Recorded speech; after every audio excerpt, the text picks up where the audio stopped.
Hello everyone, I am here with Jeremy Crawford, and today we are talking about some new things with the Paladin as well as the subclass Oath of Devotion. So what are we seeing new with the class and also the subclass? So the Paladin has been our luminous, divine smiting friend since 2014. Correct. And a lot of what people are going to see here is familiar components of this beloved class, but with sometimes a new option, sometimes tuned up. And I think the resulting combination of new elements makes for an especially exciting version of this class. So, for example, one of the things that people have asked for the last 8 years is being able to smite punch. It is kind of an obsession, smite punch. And so, how could I say no? It is here. We want people to play test it. The people are going to see in Divine Smite that not only does it now work with unarmed strikes, it also works with ranged weapons. Ooh. We wanted Paladins to feel like they had more room to explore their role as these oath-bound sacred warriors. And that can take a variety of forms. Right. Sure, the classic D&D Paladin is a melee combatant, but the game has evolved, players' tastes evolve, and people want to make Paladins that are serving out justice with their fists or with ranged weapons, and so Divine Smite will now support that. The number of times I'm at a table where the Paladin's like, can I use Divine Smite with my bow though, please? And there's like a lot of bargaining. Yeah, so I'm not shocked. Now, in addition to this exciting set of options for Divine Smite, there is also now a limit placed on Divine Smite. We have now made it clear that Divine Smite can be used no more than once per turn. And Yeah. I think this is a small price to pay for the additional options. And also, all of us who've been playing the game for the last 8 years have also been at tables when, because Paladins could do smite attack after attack after attack, it can too quickly turn into the rest of the party being a group of bystanders observing the Paladin do everything. I've never been at a table where everyone just sat back and watched a Paladin go full Nova. I don't know what you're talking about. There are going to be some salty Paladin players. But again, the flip side is you get to use Divine Smite in more ways than you ever could before. Yeah. Connected with this, in this same Unearthed Arcana, we have also revised all of the smite spells that were in the 2014 Player's Handbook. Those spells were often clunky to use because you cast it, you were then concentrating until the effect went off. That extra little hiccup of time between the casting and the spell actually doing its thing meant often people just decided, I'm not going to cast them. And so we've changed how those spells work so that they're more immediate. Because now it's as simple as right after you hit somebody with a weapon strike or an unarmed strike, if you have one of these spells prepared and it's your turn, you can use a bonus action and bam, cast the spell. Nice. So it's much more immediate of just, I want this smite effect now. Right. And so then it becomes much more about when you're deciding as a Paladin player, do I want to do regular Divine Smite or cast one of the smite spells? It's about the effects those spells bring versus just the raw damage of Divine Smite. And it's easier to make that decision on the fly. I'm going to do it. Now, you cannot do both on the same turn because Divine Smite also is clear now that you cannot use it on the same turn that you cast spells. Because in a sense is almost like casting a spell. It's not technically casting one, but you are burning a spell slot to do it. Right. And we had to control, after a long time of a lot allowing a lot of novaing, get it to rein it in just a little bit. Paladins were borderline rogue assassins, basically. More options is a theme Okay. in the Paladin that's in this Unearthed Arcana.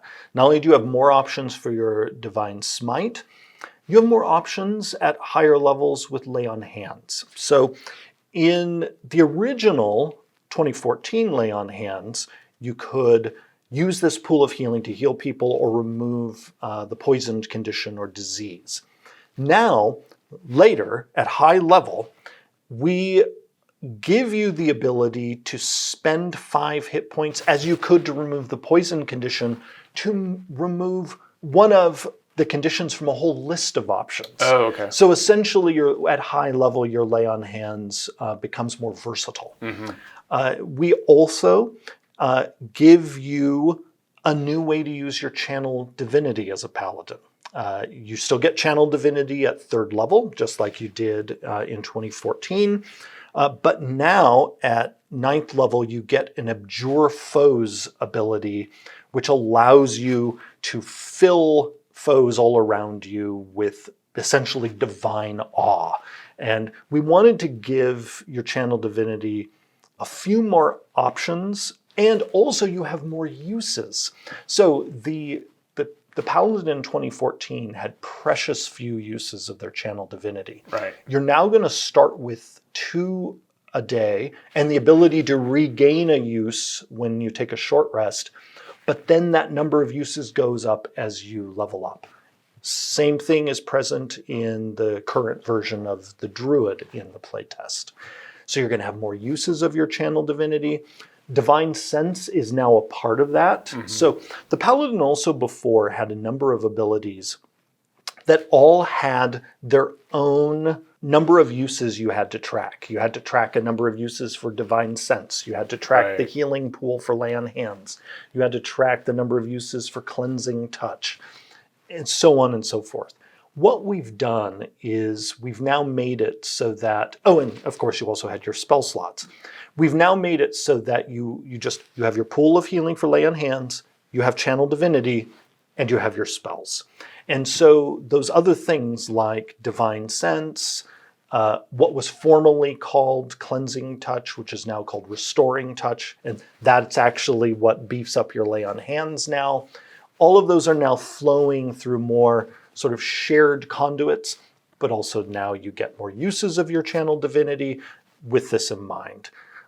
We have also changed how your auras work. Before, Paladins had these sort of multiple auras, and then each aura was expanding at a particular level, and then your subclass might give you an aura. Right.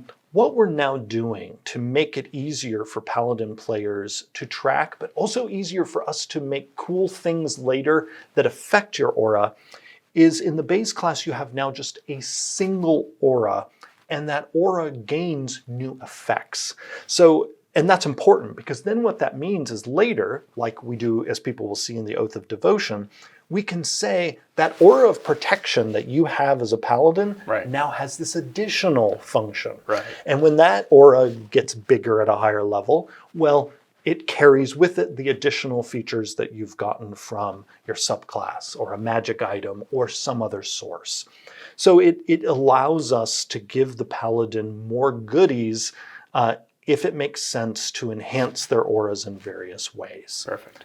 So there is a lot going on here, including something that people will also see in the new version of the Druid, and that is a beefed up epic boon at 20th level. Okay.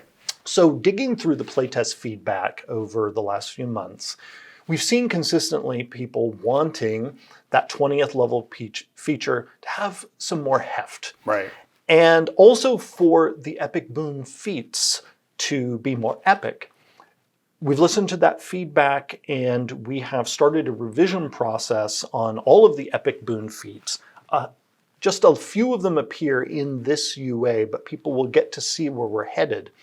So it first starts with the epic boon feature.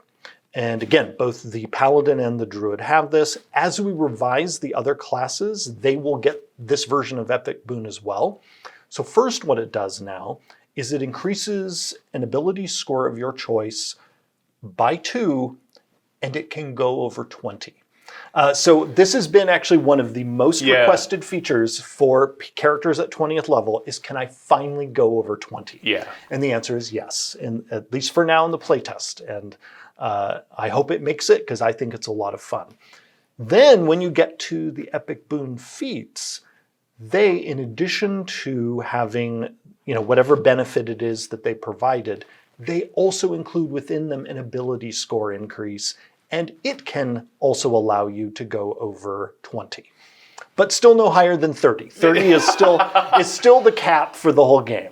Like no cap. That's ability score, strength 40. And the ability score increases aside, we are also looking at revising the Epic Boon feats benefits themselves. And again, people will see some of that revision in this Unearthed Arcana, and we'll see more in future UAs. Now, if people are curious, is this going to unbalance high-level play? Fear not. Because part of our work on the new version of the monster manual is we are beefing up high CR monsters.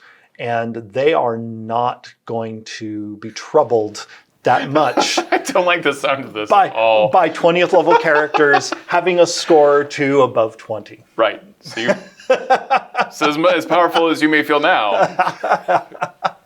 Yeah, wait till the new player's handbook and monster manual. Yeah. Yeah, because speaking of the monster manual, one of the pieces of feedback we've heard for years is, again, higher CR monsters. People would love for them to feel more formidable. And sometimes that's because those monsters have been melted by a paladin or Nova. Often the case. Yes. I'm surprised you don't want to bring back strength 1877 back. No. You don't like that whole this one ability score just has like a furthering definition that just gets stretched. Oh, I enjoyed it back then. It wouldn't make sense in the game of today. No, it doesn't really function. So okay, perfect. Well, we've got a subclass to delve into. Tell me about the Oath of Devotion. So the Oath of Devotion. Here, again, we've looked for ways that we can tease out what's beloved in this subclass, protect it, and enhance. Mm-hmm. So one of the enhancements that is here and will be in the other Paladin subclasses that we explore is once per day you can cast one of your Oath spells without a spell slot. So rather than your Oath spell list just being here are some extra spells I have prepared, but I can also cast one of them. One of the reasons we're doing this is Paladins don't have many spell slots. Yeah. And this is also true for Rangers compared to, say, a Cleric or a Druid. And often Paladins are burning their spell slots on Divine Smite. So we wanted to make it so that it was easier for the Paladin to actually cast one of their Oath spells and not feel like it was competing with their Divine Smiting or however else they're deciding to use their spell slots. Yeah. It's one free cast, so the others are still going to require spell slots. But even that one free cast will help some of this fun utility and flavorful magic see more play than we've seen in the past 8 years. Okay. We've also made it so that Paladins of this Oath will much more easily be able to use their Sacred Weapon Channel Divinity option because it's now a bonus action to use rather than an action. And so you won't feel like you're giving up your whole turn to fill your weapon with holy power. Now you're going to be able to do that much more easily. I mentioned before the integration of auras, so you're going to see that in the Oath of Devotion, where the aura of devotion that before was, again, one of those additional auras, instead is enhancing your aura of protection that you get as a paladin. Now, one of the things that is, to me, especially exciting is because the paladin is now getting their cap ability at 14th level instead of 20th level, Yeah. that Holy Nimbus ability, it means they're going to get to burst with divine light many levels earlier than they could before. And because it's connected to their aura, it will naturally scale as they level up. Right. Because after they get it, It'll keep getting better. Okay. they then later get a feature that expands their aura. And so that will then also improve the Holy Nimbus that they got at 14th level. And so that again, if I were going to go back to a theme for the Paladin in this UA, is integration and more options. A feeling like the pieces of the Paladin are singing together better. Right. And you have more ways to use them. And less economy. Like you're having to like track so much or getting in the way of other abilities constantly, which was very common. Another example of that is we've now put in the base class a new feature at 5th level called Faithful Steed, where every Paladin will just have Find Steed prepared, and you can cast it as an action. Perfect. Again, with this theme of being able to do your Paladin stuff a little easier. Yeah. And this includes a whole new version of Find Steed. So just as in the Druid, we explore these new stat blocks that grow with the Druid, we now have a stat block for Find Steed that grows with the Paladin, or at least more accurately, grows with the spell slots you spend on it. So if you want a more powerful steed, Right. you're going to be able to do that by using higher level spell slots to summon it. You also have really neat options now where before you decided purely for aesthetic reasons whether the steed was a celestial or a fae or a fiend. Well, now those choices actually determine a special ability in the steed. If you choose fae, your paladin steed, or I should say divine steed, because members of other classes could gain this spell as well, your fae steed can fae step. Your fiendish steed can strike terror into people. Like a nightmare. And your celestial steed can heal. Now, cool. Each of these abilities are very limited in use, but again, they give more solidity to the flavor that was there before, and actually Right. sort of give game options that back up the flavor that we had in the 2014 version. I mean, this is a clear evolution of like how people have been wanting to play. I mean, the playtest never really stopped. Right, exactly. So, yeah. Exactly. And because we did this new version of Find Steed, and the Druid is in the same playtest, and the Druid now has a feature that lets them cast Find Familiar, Right. we also include a new version of Find Familiar, where the Familiar has its own stat block and has various options where, again, your creature type choice determines abilities inside the stat block. So you can make it so that the different type of familiar actually has different abilities. Like, I have to ask, like, what all types of familiars? Is there an aberration familiar? I only ask because my wife has a familiar that is literally like a squidling. So this version of Find Familiar is very much a new version of the 2014 Find Familiar. Uh-huh. And so we do not go all in on every type of creature. We focus on, just as back then, celestials, fiends, and fae. Yeah, makes sense.